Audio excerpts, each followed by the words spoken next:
Hello, everyone. I saw something online that was a little peculiar. Some may call it strange, odd, even.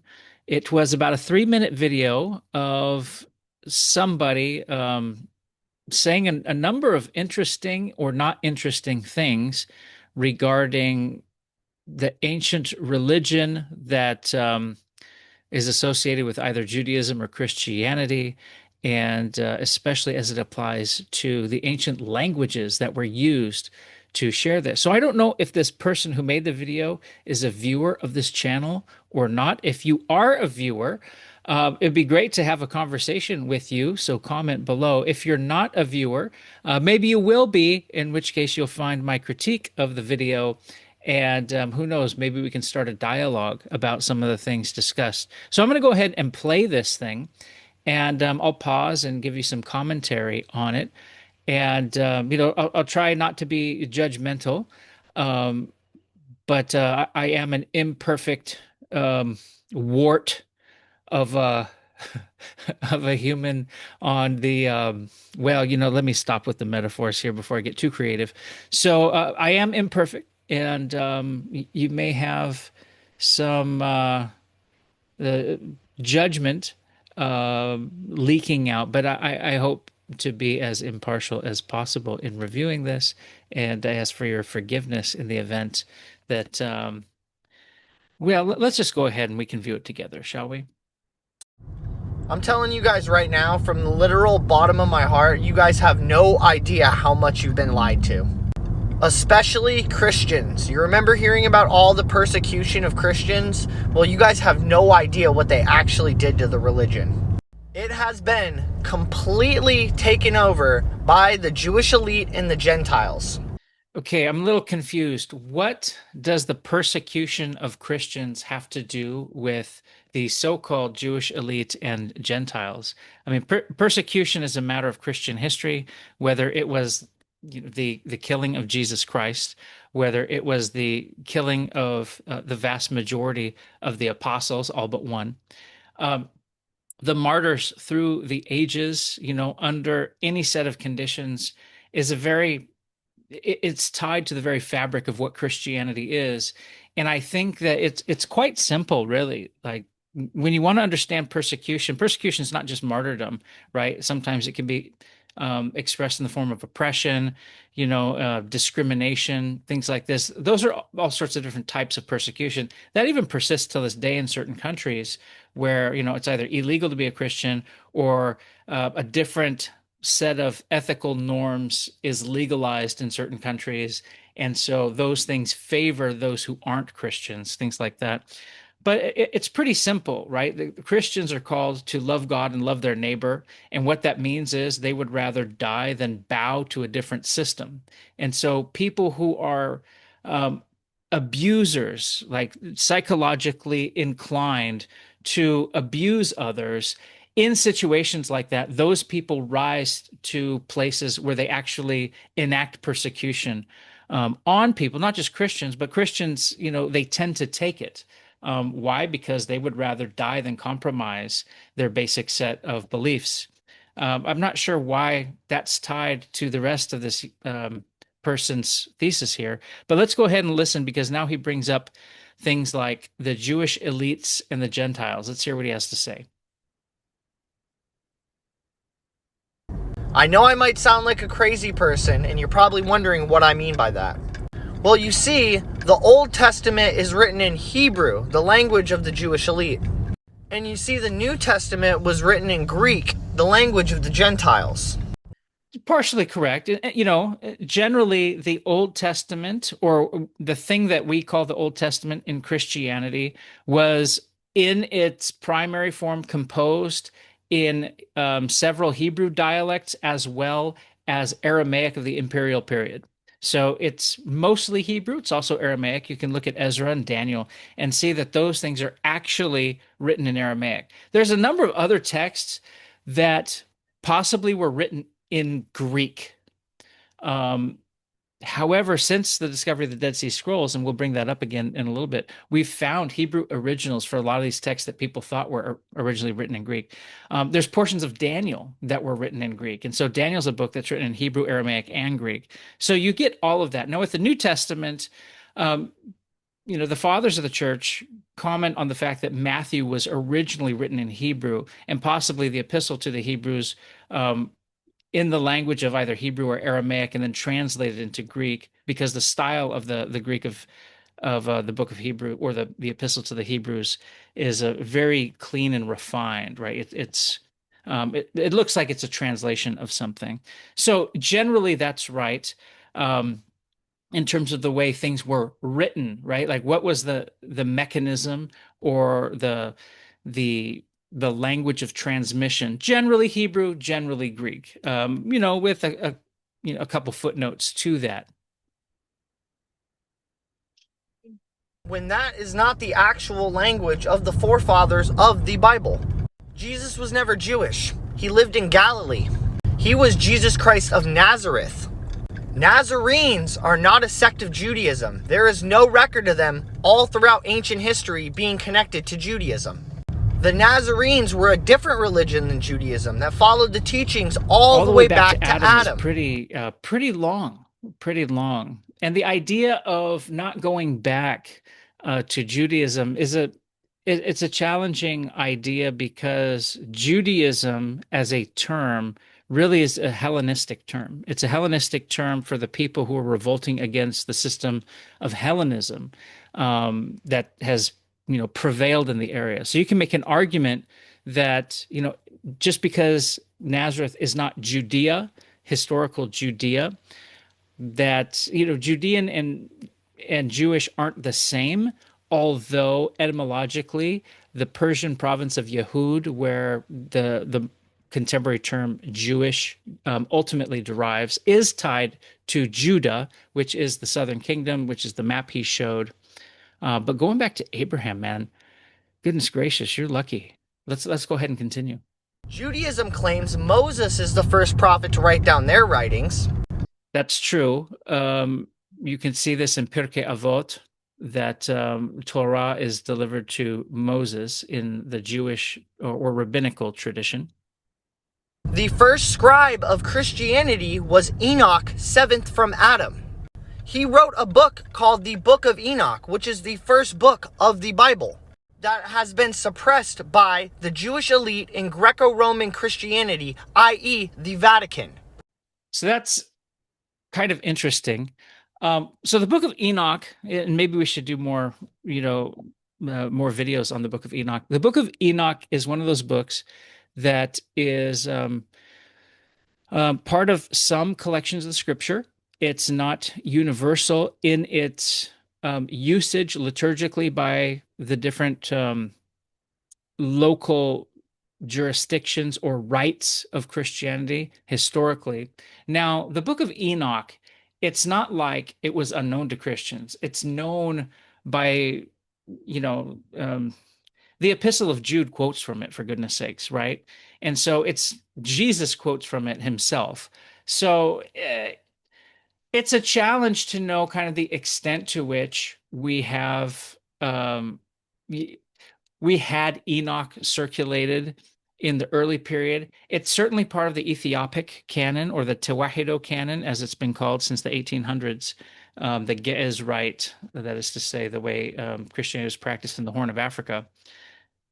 And that's where we have it. We have, it transmitted the most in Ge'ez. Ge'ez is just the language that is referred to in the West as classical Ethiopic. It is the language of the court of the historical, language of King Ezana and the countries that would today be Eritrea and Ethiopia. It's the rights of those Christians. So in the Dead Sea Scrolls, we have it in Aramaic. We also have some in Greek and some fragments in Latin and even Old Slavonic. So we know it's been circulated. We know it's part of Christian history. It's been in the mind of the church. It just wasn't read liturgically for most Christian communities in the earlier period. Our friend here has stated that it was suppressed by Greco-Roman Christianity, i.e. the Vatican. Um, Look, the Vatican didn't have as much power as it does today in the early period. I mean, it certainly was an extremely important early see of the ancient church, in particular, because it was the old capital of the Roman Empire, and it held considerable sway, especially in the West. But keep in mind that, Greco-Roman Christianity is kind of a tough designation. um, Sometimes I use it, especially in contrast to Semitic Christianity or African Christianity that existed, on the periphery of the empire or beyond it. Uh, but to say it was suppressed is a little, I don't know, presumptuous, if we can call it that. I fear that this is actually one of the biggest conspiracies in all of human history. So Enoch, the first scribe, is Noah's great-grandpa. Noah kept Enoch's teachings and brought them on the ark. Noah's sons were all taught these teachings. The sons of Shem all followed these teachings in the start. Some, like what became of the Assyrians, changed the meanings of Enoch and started worshiping the devil or the fallen angels. Like the Assyrians, could you elaborate? Oh, how do you mean? Um, Look, Enoch is a very late book. It's a late book. Doesn't mean it's not been used by the church. It's not been used even by the pre-Christian church, the apostles themselves, Jesus. It's a known book, but to state that you know, it's the first book is highly problematic.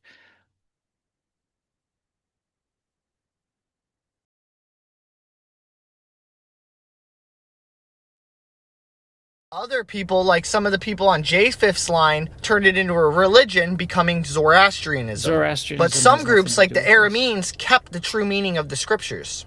The Aramenes created the language Aramaic.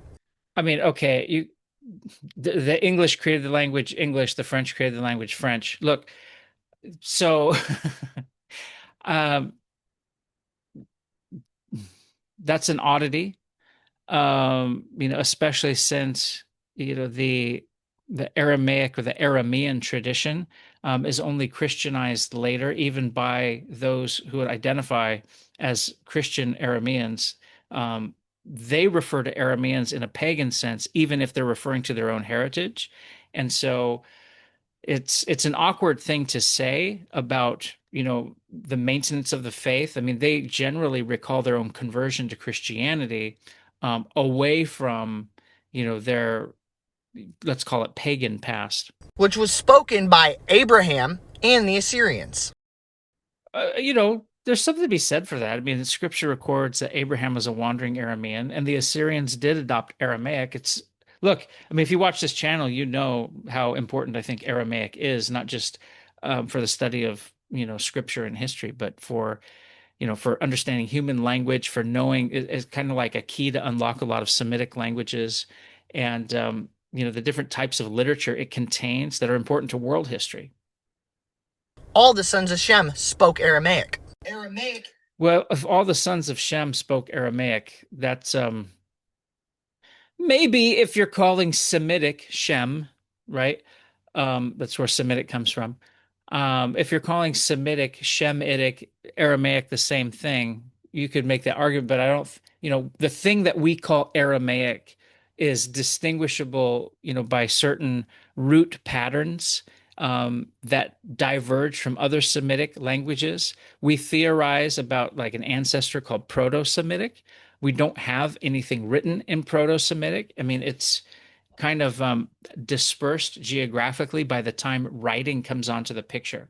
So it's a hard thing to say. It doesn't mean Aramaic's not important. I mean, it's vitally important. Aramaic is also the language of Jesus Christ from Nazareth. That's a good point. Aramaic is the language of Jesus of Nazareth. And if you view this channel, you'll know I did a whole series on Aramaic in the New Testament, looking at some of the quotes of Jesus in Aramaic. So we're talking to Old Testament times to New Testament times. The language was Aramaic. And these scholars and high priests can lie and manipulate all they want. I'm a scholar. I hope I'm not lying to you. They want. But the truth is the truth. Aramaic is the original language of Christianity and God. Okay, so Aramaic is the original language of Christianity. That is true. It's the original language of God is an interesting thing to say because, you know, different religious traditions, they all seem to tie their Semitic language to the divine language. Judaism and Hebrew, you see there's Syriac fathers who, refer to the language of, the divine language as Syriac, which is it's Aramaic. Um, you see it in Arabic with Islam, right? And then you see in Ethiopic Christianity or the Tewahedo Christianity that Ge'ez, the language of the Tewahedo Church, is viewed as, the language that God spoke to Adam and things like this. Uh, so I think that that's a pious devotion, actually, that reflects the antiquity of these languages. Um, because there's something unique about Semitic language, and all of these are Semitic languages, by the way. And there's something unique to Semitic languages that reflect through its root system primitive ideas where we haven't disambiguated between specific ideas or categorized reality um, in ways that we do today, really from the classical era onward. And so, um, for me, I think it's one of the really interesting things about Semitic languages.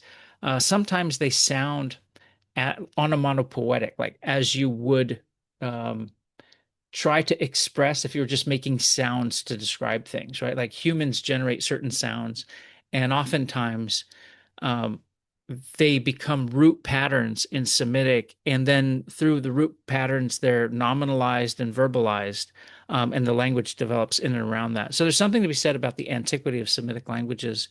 But I think if we're speaking of the language of God, we shouldn't reduce God to a human language experience. I think that is let's just call it a pious devotion and have a positive interpretation of that point of view, um, because God transcends language, right? And so um, language is difficult to apprehend the full reality of God, but it's the tool we have, right? And different languages offer us different perspectives on how humans encounter reality. So I wouldn't go there and say it's the language of God, but let's take it as a pious devotion.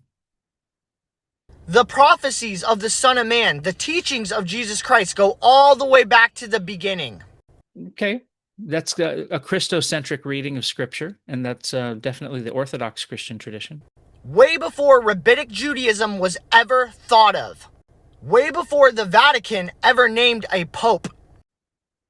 You know, like people, what does Pope mean? Baba, Papa, right? Like it's just a way of referring to, the elder of respect. It's why people refer to priests as father and things like that. So maybe he means the position of the Bishop of Rome being elevated to what would become the papacy in time. Not sure, but So we need to go back, look at the Dead Sea Scrolls and all these ancient Aramaic texts and figure out what they are lying about. well, we should definitely go back to the Dead Sea Scrolls and Aramaic texts. I mean, that's what this channel is about. In fact, I probably need to do more with the Dead Sea Scrolls themselves on this channel. I've been blessed to have like worked with the Dead Sea Scrolls live and like, been millimeters away from them. I got to do condition reports on them when they toured Los Angeles, and it was really like amazing to be with these relics that have been in existence for more than 2,000 years, right? And they're right there before my eyes, and I'm able to read the Hebrew and the Aramaic that they had on display. Um, but they're all published. They're, there isn't like a secret, right? You can buy full books on the publications of the Dead Sea Scrolls, and you can learn Hebrew and Aramaic. And if you do so, you won't be shocked or surprised by anything. you might be impressed by how well the the texts, match, how they're complemented by additional texts or commentaries. The Dead Sea Scrolls, it's not like it's just the Bible, right? Like it's a combination of community documents for the community at Qumran that lived and were spiritually devoted to their faith, as well as things like um, Pesher texts, commentaries on scripture. There's liturgical texts there, prayers, things like this. So it's really a fascinating, and texts like Enoch and Jubilees, right? Texts that are found in other canons of Christian scripture, but may not have been um, maintained elsewhere, right? Like some of the deuterocanonical texts are found in Hebrew at the Dead Sea Scrolls, even though they were not part of the rabbinic canon that got passed on to Europe and was eventually used as the basis for the Protestant translation of the Old Testament, right? So the Protestant translation is based on the European rabbinic model, which is based on the Masoretic text of the Hebrew Bible, right? So I don't know. I encourage reading the Dead Sea Scrolls. And if your motivation to read them is based on believing that you've been lied to, okay, let that be the door that, opens your interest in them. And go ahead and start reading them. Let me know what you think. If there are certain Dead Sea Scrolls you guys want to talk about, I'm more than happy to chat about them. I haven't read all of them. I've read a good chunk, whether it's from my research itself or through coursework I've done, um, classes I teach. So I really enjoy them, and I have a special connection to them. So anyway, whoever made this video, thank you for bringing light to Aramaic. I mean, Aramaic. This channel is always promoting Aramaic, so I appreciate that. May have done it a little differently than the video, but look. Sometimes the conversation should be had, and even if things are off in certain areas, um, interest is half the game sometimes. And look, we live in a day and age where when students who want to learn the new more about the New Testament, they study Greek. I don't blame them, right? Like the New Testament that entered into the European tradition is, Greek New Testament.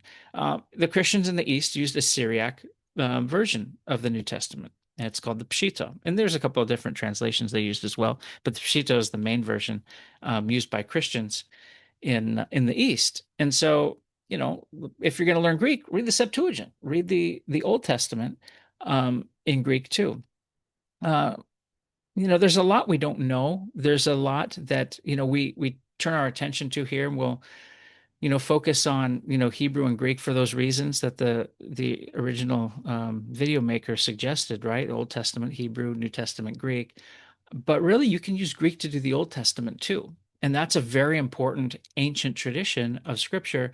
And remember, Jesus preached in Aramaic. So it's not that you should only learn Greek because the transmission received in the West was Greek, but know that underneath that Greek text are Aramaic speaking people who are writing in Greek. And so they're quoting Aramaic speaking people who are preaching in Aramaic. And so it's done by people in translation. And there's a lot of meaning to that process. So anyway, if you're new to this, thank you for watching. And I hope you've enjoyed our little reaction commentary. Let me know what you think. Do the algorithmic duties as usual, like, share, subscribe. Yeah, do the algorithmic duties.